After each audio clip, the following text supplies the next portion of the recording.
तो इस एपिसोड की शुरुआत ठीक वहीं से होती है जहां येसु और युवा फाइट करने के लिए तैयार हो जाते हैं, जिसे देख कुछ लोग बातें करने लगते हैं। क्या वो सीरियस है? वो स्टार पावर रियल्म के फर्स्ट स्टेज पर होकर 9 स्टेज वाले को चैलेंज कर रहा है। जनरल ये अपने स्टूपिड बेटे की परवाह नहीं करते। जिसके बाद हम उन दोनों को देखते हैं जहां युवा बोल रहा होता है, मैं तुम पर बिल्कुल भी रहमी नहीं दिखाने वाला क्योंकि तुमने मुझे चैलेंज देने की हिम्मत की है। येसु एटीट्यूड से बोलता है, नहीं नहीं नहीं, मैं तुमको चैलेंज नहीं दे रहा, मैं कुछ और करना चाहता हूँ, मैं तुम्हें मारना चाहता हूँ। ये सुन के युवा अपने स्पेस रिंग से स्वॉर्ड निकालते हुए बोलता है, आउटर सेक्ट में कुछ दिन रहने के बाद तुम बहुत ज़्यादा एरोगेंस हो गए हो। अब तुम ऐसे जंगली शब्द बोलने की हिम्मत कर रहे हो।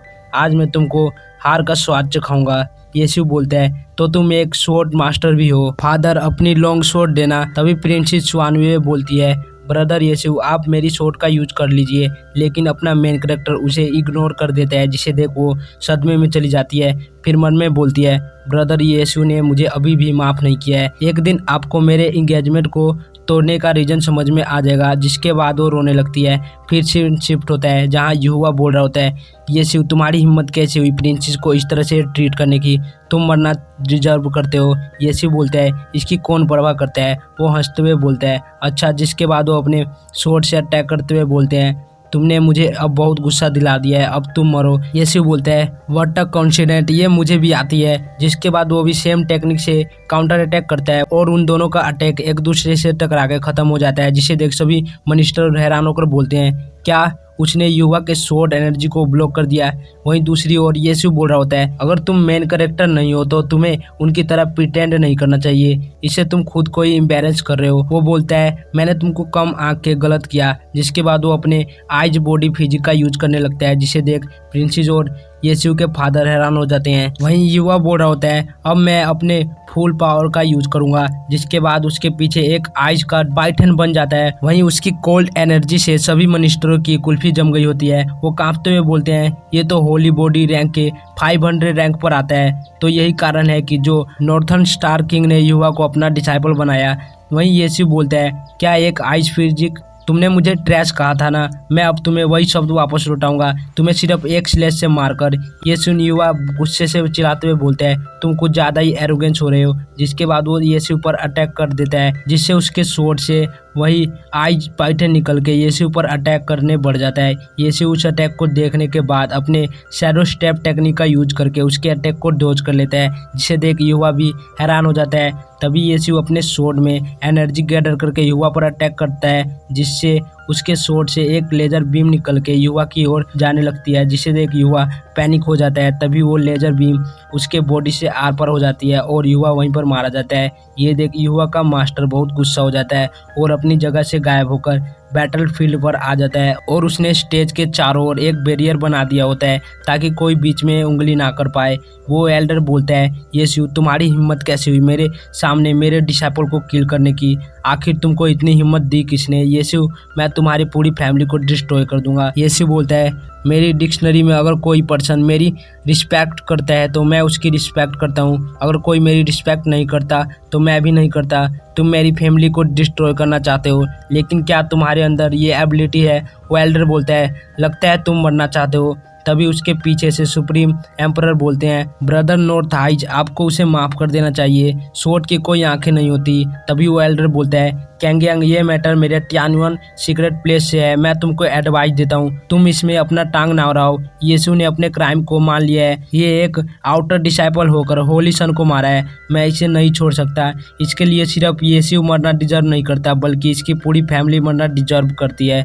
तभी युवा का फादर गुस्से से चिल्लाते हुए बोलता है, सही कहा, ये सरनेम के जितने भी लोग हैं उन सभी को मार दीजिए। येसु बोलता है, तुम सिर्फ एक छोटे से स्टार किंग रियल्म पर हो, क्या तुम सोच रहे हो कि मैं तुमसे डर जाऊंगा? ये सुन के सभी लोग हैरान होकर बोलते हैं, क्या इसके लिए एक स्टार किंग रियल्म छोटा सा है? वहीं येसु की बातों से उस एल्डर को गुस्सा आ जाता है और वो येसु पर अटैक कर देता है, जिसे देख येसु बोलता है, क्या आप अभी नहीं आएंगे? तभी कोई येसु के सामने आकर एक बैरियर बना देता है और उस अटैक को ब्लॉक कर देता है। ये देख सभी लोग हैरान हो जाते हैं और ये बंदा और कोई नहीं बल्कि एल्डर मो होते हैं, लेकिन उन्होंने अपने फेस पर मास्क लगाया होता है। वो एल्डर बोलता है, कौन हो तुम? ये मेरा त्यानून प्लेस का मैटर है, मैं तुम्हें एडवाइस देता हूँ, तुम इसके बीच में ना पड़ो। एल्डर मो उस पर अटैक करते हुए बोलते हैं, तुमने यंग मास्टर को मारने की कोशिश की है, अब तुम मरो। अटैक को आता देखो एल्डर अपने आइज से एक बैरियर बना लेता है। एल्डर मो का अटैक उस बैरियर से टकराता है और तुरंत ही उस बैरियर पर क्रैक आने लगता है, जिसे देखो एल्डर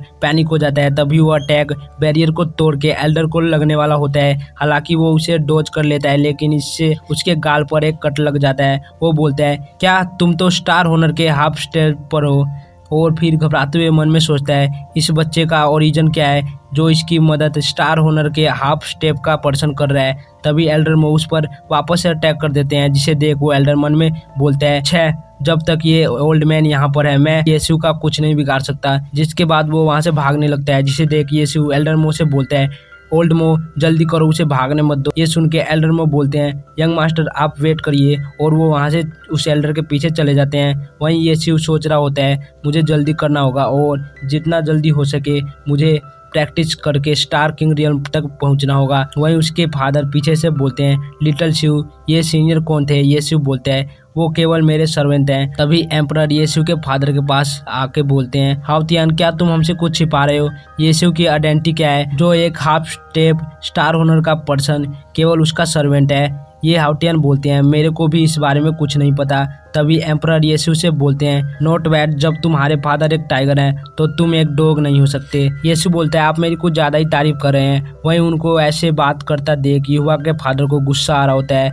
वो अपना दांत पीस रहा होता है और जिसके बाद वो अपने स्वॉर्ड को मैदान से निकालने लगता है। लेकिन तभी एम्परर उसे नोटिस कर लेते हैं और फिर बोलते हैं, कहाँ है इंपीरियल गार्ड, जल्दी से आकर युगवान के कल्टीवेशन बेस को खत्म करके उसे जेल में डाल दो और अच्छे से इन्वेस्टिगेट करो। गुवान चिल्लाते हुए बोलता है, यूअर हाइनेस मुझे फ्रेम किया जा रहा है, मुझे छोड़ दीजिए, यूअर हाइनेस प्लीज मुझे छोड़ दीजिए। लेकिन इसका कोई फायदा नहीं होता और गार्ड उसे लेकर चले जाते हैं। तभी एल्डर मो आकर येसु के सामने उस एल्डर को पटक देते हैं और फिर बोलते हैं, यंग मास्टर मैंने इस ओल्ड थिंग के कल्टीवेशन को सील कर दिया है, आप बोलिए इसका क्या करना है। फिर वो टेलीपैथी की मदद से येसु से बोलते हैं, होली सन ज़्यादा कुछ मत करना, चाहे कुछ भी हो, ये ओल्ड थिंग अभी भी तियानुअन होली प्लेस का सुप्रीम एल्डर है। यदि वो कांगलोंग में मर जाता है तो कांगलोंग डायनेस्टी पर बड़ी मुसीबत आ जाएगी। जिसके बाद येसु उस एल्डर के पास जाके बोलता है, तुम नॉर्थन आई स्टार के एम्परर हो, क्या मैं सही हूँ। तियानुअन होली प्लेस में युवा ने स्काई गैंग और लॉ इन्फोर्समेंट के साथ मिलकर मुझे कई बार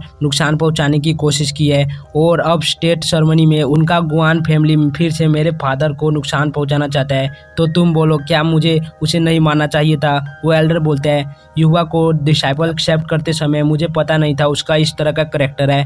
अब यंग मास्टर येसु से ये सब सुनने के बाद मुझे लगता है वो मरना डिजर्व करता था और आपका धन्यवाद जो आपने मेरे फैक्शन से एक कचरे को साफ कर दिया। येसु बोलता है, गुड गुड, ये अच्छा है जो तुमने सही रास्ता चुना। अब से तुम्हारे और मेरे बीच कोई ग्रज नहीं है, तो फ्यूचर में तुम मेरे लिए कोई मुसीबत खड़ी मत करना, समझे। वो एल्डर बोलता है, यंग मास्टर क्या आप मजाक कर रहे हैं, मैं ऐसा करने की हिम्मत भी नहीं कर सकता। येसु वहाँ से जाते हुए बोलता है, ठीक है यहाँ का मैटर खत्म हो गया है तो तुम यहाँ से जा सकते हो। वहीं उस एल्डर को मनी मन बहुत गुस्सा हो रहा होता है। जिसके बाद वो एल्डर वहाँ से चला जाता है। जिसके बाद हमें नाइट का सीन दिखाया जाता है जहाँ येसु एक नदी के किनारे एक पेड़ पर लेटा होता है। तभी वहाँ प्रिंसेस शुआनुए आते हुए बोलती है, जब हम छोटे थे तब अक्सर यहीं बैठकर कांगलोंग रिवर के दृश्य को देखकर आनंद लेते थे। येसु बोलता है, ये वास्तव में एक ब्यूटीफुल मेमोरी है, लेकिन ये केवल मेमोरी है। शुआनुए बोलती है, मुझे माफ कर दो। येसु बोलता है, तुम्हें माफी मांगने की जरूरत नहीं है, तुमने वही किया जो तुम्हें करना चाहिए था। आखिरकार कौन ही होगा जो एक बेवकूफ़ से शादी करेगा। वो चिल्लाते हुए बोलती है, ऐसा नहीं है, मेरे दिल में ब्रदर येसु बेवकूफ़ नहीं है, तुम सिर्फ। फिर वो शांत हो जाती है, फिर बोलती है, ब्रदर येसु को खुद को प्रोटेक्ट करने में सक्षम देखकर मुझे बहुत खुशी हो रही है। यूआर यहाँ पर ब्रदर येसु को गुड बाय करने आई है। येसु बोलते हैं, क्या गुड बाय, क्या तुम कांगलोंग एम्पायर को छोड़ के जा रही हो। तभी आसमान में कुछ रिएक्शन होने लगता है, जिसे देख वो दोनों ऊपर की ओर देखने लगते हैं। तभी आसमान से एक लाइट नीचे की ओर आती है और वो दरअसल 3 लेडीज होती हैं। उनमें से बीच वाली बोलती है, इमोर्टल लोटस होलीलैंड ने जैसा कि प्रॉमिस किया था, हम यहाँ होली डॉटर को पैलेस में वापस लेने आए हैं। तभी शुआनुए अपना हाथ येसु की तरफ बढ़ाते हुए बोलती है, ब्रदर येसु, और येसु को पकड़ के किस कर लेती है, जिससे देख वो हैरान होकर ब्लश करने लगता है। शुआनुए रोते हुए बोलती है, ब्रदर येसु मैं जा रही हूँ, आप अपना ख्याल रखना। तभी वो लेडीज बोलती है, शुआनुए कहाँ है। तभी शुआनुए बोलती है, एक्सलेंसी मैं स्वानवे हूँ, प्लीज़ मुझे पिकअप कर लीजिए। ये सुन के वो लेडी एक कमल के जैसा आर्टिफैक्ट उसकी ओर भेजती है, जिससे उसके पैरों के नीचे एक कमल का फूल आ जाता है और उसे लेकर जाने लगता है। ये सब देखकर यीशु अपने मन में बोलता है, क्या स्वानवे ने इमोर्टल होली लैंड को ज्वाइन कर लिया है और वो वहाँ की होली डॉटर भी बन गई है? क्या यही कारण है कि तुमने हमारी शादी को तोड़ दिया?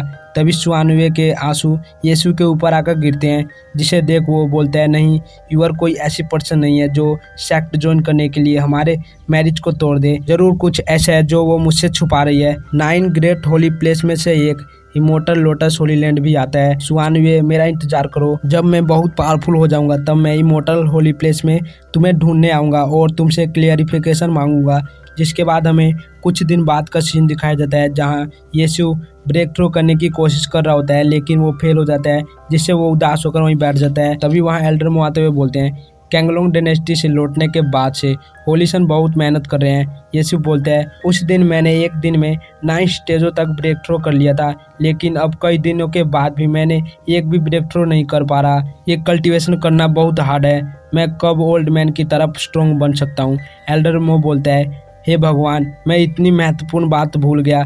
मैं वास्तव में एक ओल्ड फूल हो गया हूँ। यीशु भी लाइक क्या? एल्डर मो बोलते हैं, इस स्पिरिट माउंटेन पर स्टार पावर केवल स्पिरिचुअल बॉडी रियल्म तक के कल्टीवेशन के लिए उपयुक्त है। अब जब होली चाइल्ड ने स्टार पावर रियल्म तक ब्रेक थ्रू कर लिया है, तो स्वाभाविक रूप से उसे एक ऐसी जगह की आवश्यकता होगी जहां कल्टीवेशन करने के लिए स्टार पावर दैंस हो। यीशु खुश होते हुए बोलते हैं, कहाँ है ऐसी जगह? एल्डर मो एक माउंटेन की तरफ इशारा करते हैं, जहां एक टावर होता है जिसका नाम होली स्टार टावर होता है। जिसके बाद सीन शिफ्ट होता है, हम देखते हैं यीशु को जो होली स्टार टावर में एंटर कर लेता है और सामने देखकर हैरान हो जाता है। वहीं उसके सामने बहुत सारे एरे होते हैं जिस पर कुछ बंदे बैठकर कल्टीवेशन कर रहे होते हैं। यीशु बोलते हैं, यहाँ का स्टार पावर स्पिरिट माउंटेन से 10 टाइम ज़्यादा है। ओल्ड मो ने कहा कि अगर मैं कल्टीवेशन करने के लिए स्टार फॉर्मेशन में एंटर करूं तो इफेक्ट सबसे अच्छा होगा। ब्लू और पर्पल मेरी इनविजिबल किंग के ओरा से मैच नहीं करता। मेरे लिए तो गोल्डन ही बेस्ट रहेगा, इसलिए मैं तुम्हें चूज करता हूं। और वो गोल्डन एरे को चूज कर लेता है। फिर बोलता है, ये हाईएस्ट लेवल का स्टार फॉर्मेशन कहलाने के वर्दी है। इस फॉर्मेशन का स्टार पावर स्पिरिट माउंटेन से 120 टाइम ज़्यादा है। हाँ, मैं इससे ज़रूर ब्रेक थ्रू कर पाऊंगा। और वो उस फॉर्मेशन पर बैठकर कल्टीवेशन करने लगता है। जिसके बाद सीन शिफ्ट होता है, हमें होली स्टार टावर के कंट्रोल सेंटर का सीन दिखाया जाता है, जहाँ ओल्ड मैन वो एक स्टार पर बैठा होता है और उसके अंदर सभी फॉर्मेशन की कंट्रोल होती है। तभी वो कुछ महसूस करता है। वो अपनी आंखें खोल के बोलता है, स्टार पावर का फ्लो अस्थिर कैसे हो सकता है? फिर वो स्टार से उतर के देखने लगता है और बहुत ज्यादा गुस्सा होकर चिल्लाते हुए बोलता है, कौन है ये बास्टर्ड जो रूल को नहीं मान रहा? स्टार केव रियल्म के कल्टीवेशन के साथ तुम्हारी हिम्मत कैसे हुई ट्रेनिंग के फर्स्ट लेवल पर आने की? क्या ये मेरे स्टार कंडेंशन फॉर्मेशन को बर्बाद करने का प्रयास नहीं है? लिटिल ब्रेट, तुम मेरा इंतजार करो। और वो वहाँ से चला जाता है। जिसके बाद हमें यीशु की तरफ का सीन दिखाया जाता है। तभी यीशु फॉर्मेशन की ओर देखता है, उसमें क्रैक आ रहा होता है और तभी वो फट जाता है। यीशु घबराते हुए बोलता है, होली शिट, ये तो बहुत अनस्टेबल हो गया है। वहीं उसे देख बाकी बंदे बोलने लगते हैं, क्या हो रहा है? क्या मैंने गलत देखा? स्टार पावर रियल्म के सेकंड स्टेज का कल्टीवेटर ने स्टार कंडेंशन फॉर्मेशन को तब तक चूसा जब तक वो फट ना जाए। दूसरा वाला बोलता है, क्या यीशु ये फिर से यहाँ क्या कर रहा है? तभी वो एल्डर आकर चिल्लाते हुए बोलते हैं, कौन है वो लिटिल बास्टर्ड जिसने मेरे स्टार कंडेंशन फॉर्मेशन को बर्बाद करने की हिम्मत की है? मैं तुम्हें लेबर का काम करने के लिए प्रिजन स्टार पैलेस में भेज दूंगा। कहाँ पर है वो बास्टर्ड? कहाँ भाग गया? तुम सब में से कोई जानता है कि वो लिटिल बास्टर्ड किस स्टार पैलेस का था? वो सभी अपने मेन कैरेक्टर की तरफ उंगली करते हैं। वहीं यीशु की पूरी तरह से फटी होती है। वो एल्डर बोलते हैं, बास्टर्ड, क्या तुम मेरे साथ खेलने की हिम्मत कर रहे हो?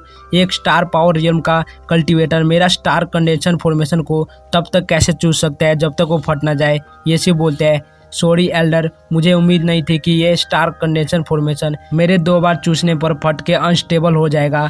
एल्डर में बोलते हैं, क्या तुम मेरे स्टार कंडेंशन फॉर्मेशन को लुक डाउन कर रहे हो? यीशु बोलता है, एल्डर गुस्सा मत होइए, वो मैं नहीं हूँ जो आपके फॉर्मेशन को लुक डाउन कर रहा है। ये तो बस तब हुआ जब मैं कल्टीवेशन कर रहा था, मुझे पता चला कि फॉर्मेशन में सुधार की आवश्यकता है। ये सुन एल्डर गुस्से से चिल्लाते हुए बोलता है, तुम इतने छोटे बच्चे हो, मुझे डर है कि तुम ये भी नहीं जानते कि फॉर्मेशन क्या है और तुम सुधार के बारे में मुझसे बात करने के लिए यहाँ इतनी बेशर्मी से बोलने की हिम्मत करे हो। क्या तुमको पता है मैंने गोल्डन स्टार फॉर्मेशन को डेवलप करने के लिए 30 साल तक स्टडी किया है। तुमने कहा कि सुधार की जरूरत है, इसलिए तुमको अभी एक स्टार कंडेंसेशन फॉर्मेशन को सेटअप करना है। आओ मैं अभी देखता हूँ कि तुम इसे कैसे इम्प्रूव करते हो। यीशु बोलता है, मैं एल्डर से कहना चाहता हूँ कि मैंने फॉर्मेशन के बारे में नहीं सीखा है, आप मुझे अभी क्यों नहीं सिखा दे रहे। एल्डर बोलता है, तुम्हारे कहने का मतलब है मैं तुम्हें अभी सिखाऊं जिसके बाद तुम फॉर्मेशन को सुधारोगे। यीशु बोलता है, हाँ। एल्डर बोलता है, बच्चे क्या तुम मेरे साथ मजाक कर रहे हो? मैं सैकड़ों सालों से फॉर्मेशन दाव की स्टडी कर रहा हूँ